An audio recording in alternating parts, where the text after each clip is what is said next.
Assalamualaikum warahmatullahi wabarakatuh. Baik, saya akan menjelaskan materi tentang BKP atau barang yang dikenakan pajak. Secara garis besar, semua barang yang diserahkan ke dalam daerah pabean adalah objek PPN, kecuali ditentukan dalam undang-undang atau bukan barang yang kena pajak. Barang kena pajak berdasarkan pasal 1, angka 3 dan 2 Undang-Undang Nomor 8 PPN tahun 1983 BKP. Pengertian barang kena pajak adalah barang yang bergerak ataupun barang yang tidak bergerak atau tidak berwujud yang di dalamnya terkena pajak berdasarkan undang-undang tersebut. Nah, umumnya barang ini akan dikenakan PPN atau pajak tambahan nilai dan pajak khusus pada barang mewah yang disesuaikan dengan adanya Undang-Undang Nomor 42 Tahun 2009 terkait PPN dan juga PPNBM. Adanya barang kena pajak ini adalah dikarenakan pihak yang menjual barang adalah pihak yang terkena wajib pajak dan sudah mengantongi NPWP atau nomor pokok wajib pajak. Apabila penjual belum mendaftarkan dirinya sebagai pengusaha wajib pajak, maka tentu barang yang dijual tidak akan dikenakan pajak. Lalu, siapakah yang menanggung pajak tersebut? Nah, pihak yang menanggung pajak dalam hal ini adalah pihak pembeli. Umumnya, biaya pajak akan secara otomatis ditambahkan dalam faktur tagihan atau invoice sebesar 10% dari seluruh barang yang sudah diserahkan pada pabean adalah objek dari PPN. Nah, terkecuali memang ada ketentuan lain yang tercantum di dalam undang-undang berdasarkan pasal 1A Undang-Undang PPN, maka yang termasuk ke dalam pengertian barang kena pajak adalah yang pertama itu penyerahan barang ke pedagang perantara atau pihak supplier atau juru lelang. Pedagang perantaraan ataupun supplier adalah orang yang mampu menjabatani adanya proses transaksi jual beli barang dari pihak perusahaan ke konsumen.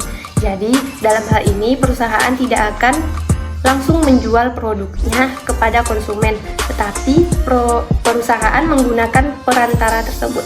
Sedangkan juru lelang adalah mereka yang biasanya ditunjuk oleh pemerintah untuk menjual barang secara dilelang, yakni pembukaan harga yang ditawarkan dan terjadinya transaksi dengan penawaran harga tertinggi pada sekelompok orang atau golongan. Nah, yang kedua itu adanya penyerahan hak atau suatu barang kena pajak.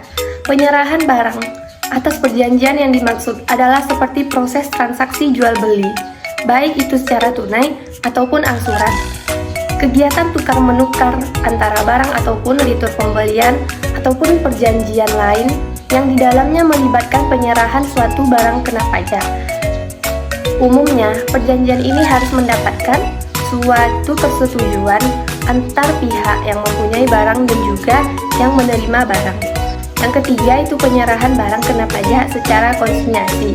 Yang dimaksud dengan konsinyasi ini adalah suatu bentuk perjanjian kerjasama yang mana para pemilik barang atau pihak produsen akan menitipkan barangnya kepada pihak kedua untuk bisa dijual kembali sebagai konsumen akhir. Jadi, mereka akan melibatkan penengah dalam menjual barang hasil produksinya. Pajak tambahan nilainya atau PPN akan dibayarkan ketika barang sudah diserahkan oleh pihak kedua agar bisa dititipkan dan juga dikreditkan dengan pajak pengeluaran pada masa pajak terjadinya aktivitas penyerahan dan penerimaan barang kena pajak. Pajak pertambahan nilai atau PPN barang kena pajak ini sudah diatur dalam Undang-Undang Nomor 42 Tahun 2009 yang isinya satu, adanya tarif PPN 0% bisa diberlakukan pada ekspor barang kena pajak berwujud ataupun tidak berwujud dan pada ekspor jasa kena pajak. Yang kedua, tarif PPN 10% bisa diberlakukan pada seluruh produk yang beredar secara bebas di dalam negeri, termasuk pada daerah zona ekonomi eksklusif dan landas kontinen yang di dalamnya diberlakukan undang-undang tertentu yang mengatur terkait kepabeanan.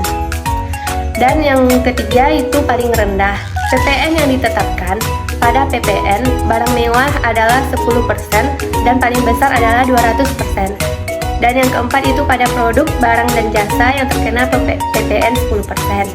Maka tarifnya bisa diturunkan menjadi minimal 5% dan yang paling tinggi itu 20% dengan tetap mengikuti peraturan yang berlaku.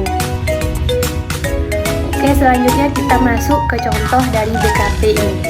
Contohnya itu pengharum dan pembersih toilet. Berdasarkan pasal 4 ayat 2 huruf A Undang-Undang PPN. Kedua barang tersebut termasuk barang yang dikenai PPN karena penyerahan barang kena pajak dilakukan oleh pengusaha atau PT Karsa Usaha Mulia dan bertempat di dalam daerah pabean. Selain itu, jenis barang tidak termasuk ke dalam BTKP yang diatur di dalam Undang-Undang PPN. Nah, jadi pengharum dan pembersih toilet ini BKP atau dikenakan PPN. Selanjutnya, saya akan jelaskan apa itu jenis-jenis barang kena pajak. Terdapat dua jenis barang kena pajak, yakni barang kena pajak tidak berwujud dan barang kena pajak tidak berwujud. Nah, apa itu barang kena pajak tidak berwujud dan barang kena pajak tidak berwujud? Barang kena pajak berwujud adalah suatu barang yang bisa digunakan secara fisik, sedangkan barang kena pajak tidak berwujud adalah suatu barang yang manfaatnya bisa dirasakan dan mempunyai nilai tapi tidak bisa dirasakan secara fisik. Nah, di dalam laporan keuangan, barang kena pajak berwujud ini terbagi lagi menjadi dua, yakni barang kena pajak berwujud bergerak dan juga barang kena pajak berwujud tidak bergerak. Sama seperti namanya, barang kena pajak berwujud bergerak adalah barang yang bisa dipindah-pindahkan tergantung keperluan perusahaan. Contoh sederhananya bisa kita ambil yaitu kendaraan, peralatan kendaraan, mesin produksi, dan perlengkapan kantor. Sedangkan contoh sederhana dari barang tidak bergerak bisa kita ambil contohnya salah satu yaitu tanah dan bangunan perusahaan. Selanjutnya, contoh sederhana dari barang tidak berwujud adalah nama atau brand perusahaan dan hak cipta produk pada suatu perusahaan. Berdasarkan pasal 4A ayat 2 Undang-Undang Nomor 42 Tahun 2009 dan memori penjelasannya, jenis barang yang tidak dikenai PPN adalah barang tertentu dalam kelompok barang sebagai berikut. Yang pertama, ada barang hasil pertambangan atau hasil pengeboran yang diambil langsung dari sumbernya, meliputi minyak mentah, gas bumi. Gas bumi ini tidak termasuk gas bumi seperti LPG yang bisa dikonsumsi langsung oleh masyarakat. Terus ada panas bumi, asbes, batu tulis, batu setengah permata, batu kapur, batu apung. Selanjutnya ada batu bara, yaitu sebelum diproses menjadi briket batu bara. Dan yang terakhir ada biji besi, biji timah, biji emas, biji tembaga, biji nikel, biji perak, serta biji biskuit. Yang kedua, ada kebutuhan pokok yang sangat dibutuhkan oleh masyarakat banyak, meliputi seperti beras, gabah, jagung, sagu, dan kedelai, garam baik yang beriodium maupun yang tidak beriodium.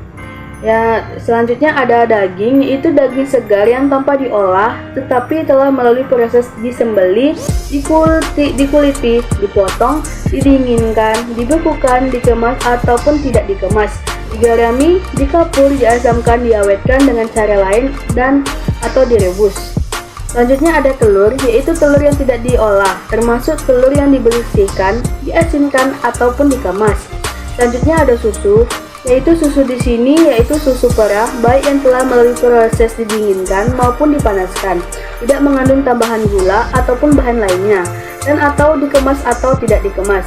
Selanjutnya ada buah-buahan, yaitu buah-buahan yang di sini yaitu segar yang dipetik baik yang telah melalui proses dicuci, didistortasi atau dikupas, dipotong, diiris, digrading dan atau dikemas atau tidak dikemas. Dan selanjutnya ada sayur-sayuran, yaitu sayuran segar yang dipetik, dicuci, ditiriskan dan ataupun disimpan pada suhu rendah, termasuk sayuran segar yang dicacah. Selanjutnya yang ketiga ada makanan dan minuman. Makanan dan minuman yang di sini yang disajikan di hotel, restoran, rumah makan, warung dan sejenisnya, meliputi makanan dan minuman baik yang dikonsumsi di tempat maupun tidak, termasuk makanan dan minuman yang diserahkan oleh usaha jasa boga atau catering. Perlakuan ini berfungsi untuk menghindarkan dan pengenaan pajak berganda, mengingat makanan dan minuman yang disajikan di hotel atau di restoran telah dikenakan pajak daerah. Jadi, prinsipnya di sini atas objek tersebut bukan berarti tidak dikenakan pajak sama sekali, hanya saja dikenakan pajak dengan jenis selain PPN. Dan prakteknya, tarif pajak daerah atas objek ini pada umumnya sama, yaitu 10%.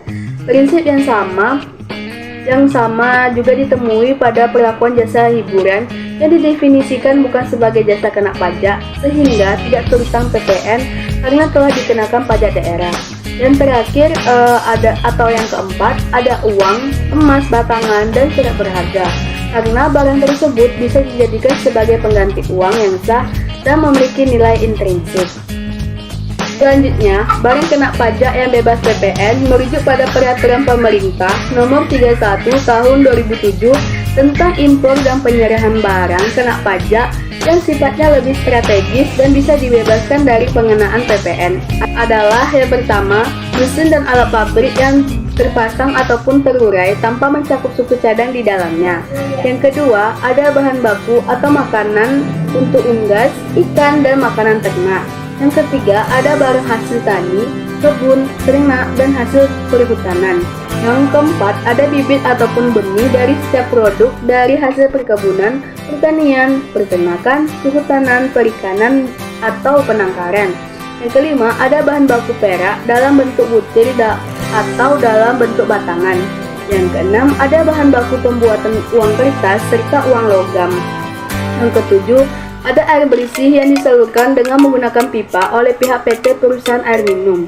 Yang terakhir atau yang kedelapan yaitu listrik, terkecuali untuk perumahan dengan daya yang melebihi 6.600 watt. Yaitu jasa kena pajak. Sebelumnya apa itu jasa? Jasa adalah kegiatan pelayanan yang berdasarkan suatu perikataan atau perbuatan hukum yang menyebabkan suatu barang, fasilitas, kemudahan, atau hak tersendiri yang untuk dipakai, termasuk jasa yang dilakukan untuk menghasilkan barang, sarana pesanan atau permintaan dengan bahan atas tunjuk dari pesanan. Pengertian jasa kena pajak sendiri adalah jasa yang dikenai pajak berdasarkan Undang-Undang Nomor 42 Tahun 2009 tentang PPN dan PPNBM. Penyerahan jasa yang terutang pajak pertambahan nilai harus memenuhi syarat-syarat sebagai berikut. Yang pertama adalah jasa yang diserahkan merupakan jasa kena pajak. Yang kedua, penyerahan dilakukan di dalam daerah pabean. Dan yang ketiga, penyerahan dilakukan dalam kegiatan usaha dan pekerjaannya. Termasuk dalam pengertian penyerahan jasa kena pajak adalah jasa kena pajak yang dimanfaatkan untuk kepentingan sendiri dan atau yang diberikan secara cuma-cuma. Pajak pertambahan nilai atas penyerahan jasa kena pajak yang dibatalkan, hak seluruhnya maupun sebagian dapat dikurangkan dari pajak pertambahan nilai yang terutang dalam masa pajak terjadinya pembatalan tersebut. Nah, jasa kena pajak ini biasanya berlaku bagi pengusaha kena pajak atau PKP yang melakukan kegiatan penyerahan jasa kena pajak sesuai Undang-Undang PPN. Kegiatan yang termasuk dalam pengusaha kena pajak adalah pengusaha yang melakukan penyerahan barang kena pajak maupun jasa kena pajak dengan batas tertentu, pengusaha yang melakukan ekspor barang kena pajak atau jasa kena pajak, dan lainnya. Tentu setiap pengusaha kena pajak harus membayar setiap pajaknya. Namun untuk mengecek setiap pembayaran pajak, tentu harus membutuhkan identitas perpajakan berupa nomor objek pajak atau NOP. Namun sebelum melakukan pembayaran, agar terhindar dari kesalahan perhitungan pajak, sebaiknya terlebih dahulu melakukan koreksi fiskal. Koreksi fiskal adalah suatu kegiatan dalam pencatatan, pembetulan, dan juga penyesuaian yang harus dilakukan oleh wajib pajak sebelum melakukan pembayaran pajak. Pajak yang dibayarkan tersebut nantinya bisa untuk digunakan dalam berbagai pembangunan yang secara tidak langsung manfaatnya akan kembali kepada masyarakat juga. Selanjutnya, jenis jasa yang tidak dikenakan PPN. Yang pertama, jasa di bidang pelayanan kesehatan medik, yaitu meliputi jasa dokter umum, jasa dokter spesialis, jasa dokter gigi, jasa dokter hewan, jasa ahli kesehatan seperti akupuntur, ahli gizi, fisioterapi, dan ahli gigi. Selanjutnya, jasa kebidanan dan dukun bayi, jasa paramedis dan perawat, jasa rumah sakit, rumah bersalin, klinik kesehatan, laboratorium kesehatan, dan sanatorium. Yang kedua, jasa di bidang pelayanan sosial, yaitu meliputi jasa pelayanan panti asuhan, jasa pemakaman termasuk krematorium. Yang ketiga, jasa di bidang olahraga kecuali yang bersifat komersial. Yang keempat, jasa pelayanan sosial lainnya kecuali yang bersifat komersial. Yang ketiga, jasa di bidang pengiriman surat dengan perangko yang dilakukan oleh PT Indonesia atau Persero. Yang keempat, jasa di bidang perbankan, asuransi dan sewa guna usaha dengan hak opsi, yaitu antara lain meliputi jasa perbankan, kecuali jasa penyediaan tempat untuk menyimpan barang dan surat berharga, jasa penitipan untuk kepentingan pihak lain berdasarkan surat kontrak atau perjanjian, serta anjak piutang. Yang kedua, jasa asuransi, tidak termasuk broker asuransi. Dan terakhir, jasa sewa guna usaha dengan hak opsi. Yang kelima, jasa di bidang keagamaan, yaitu meliputi yang pertama jasa pelayanan rumah ibadah, kedua jasa pemberian khotbah atau dakwah, dan yang terakhir jasa lainnya di bidang keagamaan.